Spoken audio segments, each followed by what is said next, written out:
that can be difficult when you see the rest of your teammates that are starting to get it? I'm pretty sure he took it hard, but I'm pretty sure it wasn't a taking it hard deal, as if felt entitled, and I was supposed to get that. I know. I'm pretty sure he took it as if, hey, um, in order to get this, this is what I got to do to get this. So I'm pretty sure that's the way he approached that. I need to go harder. I need to prove it to my teammates and prove it to the rest of the black shirts.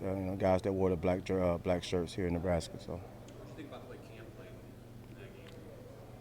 can't play which game? In the Saturday game against Michigan? Okay, I think Cam has had his best game this year. I think he competed well on the outside, tackled well.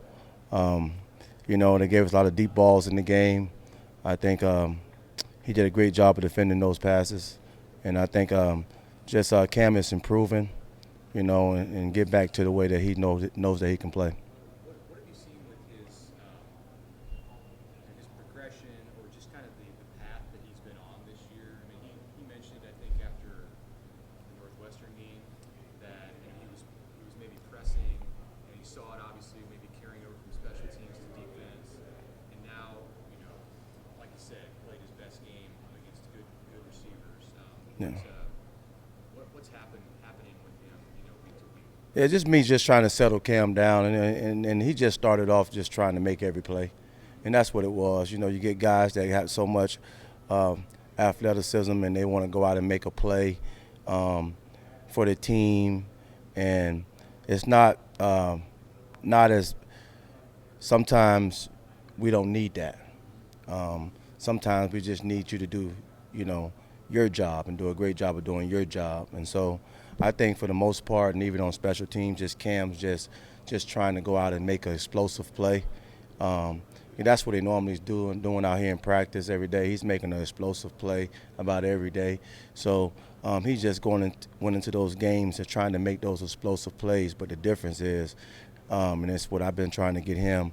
And last week, did a great job of it. And just reminding him, hey, when it's your time to make a play, be in position by doing your job, and then go make that explosive play that you know you can make. Just being in the right position is what we're trying to accomplish for Cam, and then he can just go use that God-given ability that he got. How do you know when it's your time to make a play like that? Your job. Your job. So if we're playing thirds coverage and your job is to be the deepest of the deepest in your third, you want to be the deepest of the deepest in your third, and if that quarterback throws the ball still, then you make him pay for it.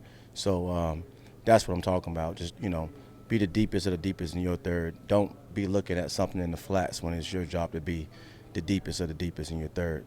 So that's what I'm talking about. Just honing in to your responsibilities and doing what you're supposed to be doing to the best of your ability. And when the quarterback gives you a chance to make a play, then go use that God-given ability. Deontay got a pick in a big moment in the third quarter. I know that's been a focus, since the spring or even before for your guys to get those interception numbers up.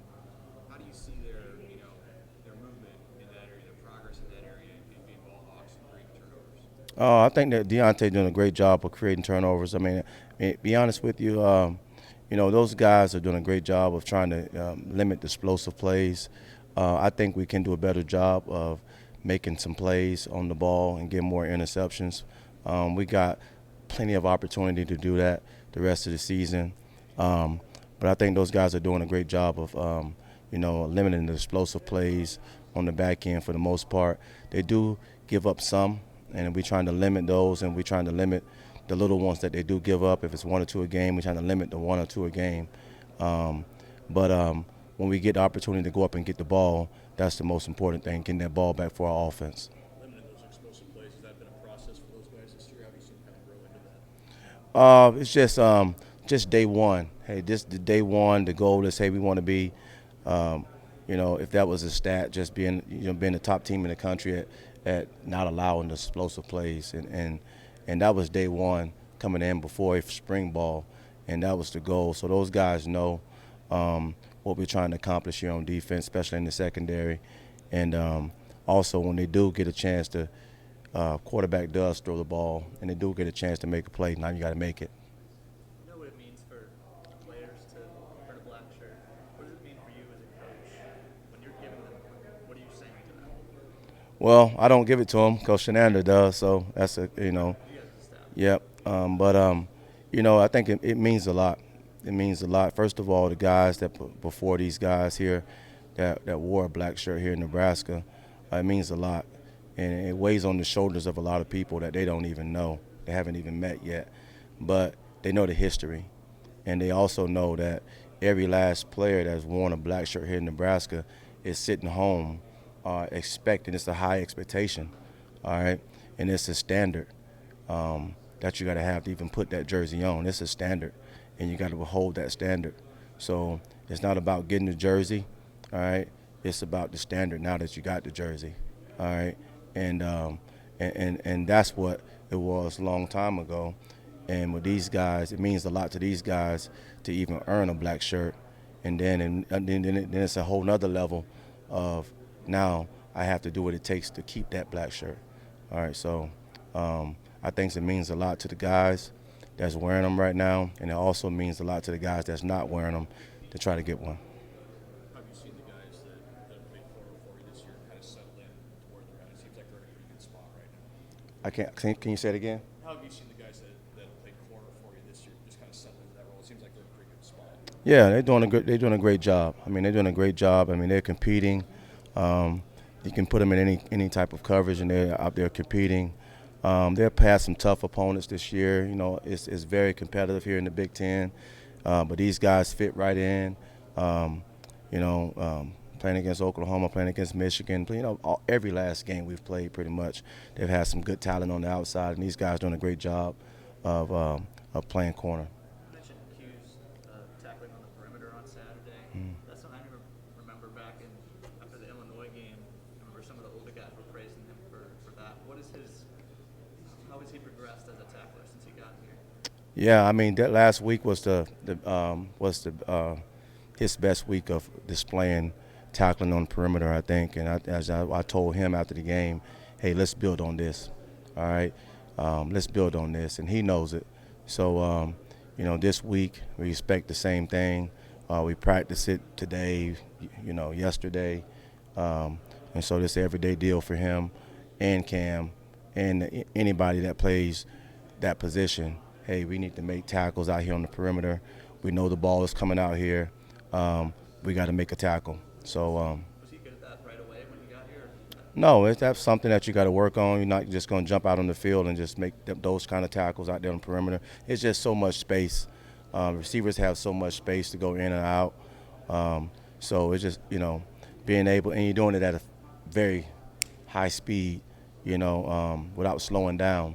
So it's definitely something that you have to practice over and over and over and over again. And the guys are building so much confidence, and Q is building confidence, a lot of confidence in doing it now. And I think last week was his first game of actually putting it all together, him and Cam at the same time. Is it decisiveness where he's grown, or technique? Where has he grown as a tackler?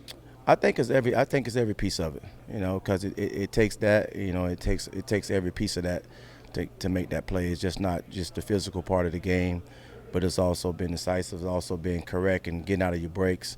It also got your pad level, your eyes, everything. So just putting it all together at one time is the main. It's what we've been working on. Talking last week about how Quentin is one of the few younger guys he notices challenges the older dudes in practice.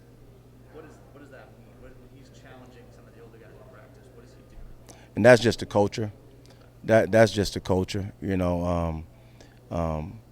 Being a young guy doesn't mean anything. When I played football, we had a coach named Mike Marks. I never forget. Mike Marks would always say that, hey, if you're in the game, you're a starter. And that approach is for young Quentin Newsome, when he first started his first game. Hey, you're a young guy, but you're a starter. And that also goes for Braxton Clark when he's in the game. It doesn't matter if you came in the game and in the middle of the first quarter or the second quarter. When you get in there, you're a starter. All right, so the expectations are the same as the guys that start the football game. I think that's just a good approach for guys to have that approach, competing against the older guys. For the most part, that's what it's supposed to be like. Can I ask you sort of a random question? Saturday was kind of a epic day in college football. I mean, Alabama got beat at the end, and Oklahoma, Texas was down the wire, and Penn State, Iowa. Are you aware of any of that? And if so, like, when do you become aware of that? Be honest with you, I don't get a chance to watch that much college football. I'm watching a lot of film, but I do hear about it, especially on Sundays. I do hear about, who lost the game, what happened in the game. So you can always teach your guys some of the things that happened in another game. There's always coaching points that you can take from another game that you can teach your guys. There's always so much copycat going on. And, hey, maybe a game at 3 o'clock, and maybe we're playing at 6:30, and maybe something happened in that early game that, hey, I might want to go tell my player, hey, I can see this game here. I can see this happening to us. So it's not always about the wins and losses. How I watch the game and how I watch the film is always trying to take something to help the guys out. With NFL, do you catch anything NFL? Or? You know what? I miss all the NFL games. I wish I can catch a couple, especially the Rams. But I always miss the NFL games. Coach Chenander usually do a good job of popping up some teaching moments from NFL games during the week. But I seem to always miss the games. I always catch the Chenander's teaching. Is it odd to be a huge football fan, and then not be able to actually watch football? And it is odd to be a football fan. I watch a ton of football. I just, it's odd to be an ex-NFL player and then I can't watch any NFL, so that's odd. But I watch a ton of football, so it's the job, so.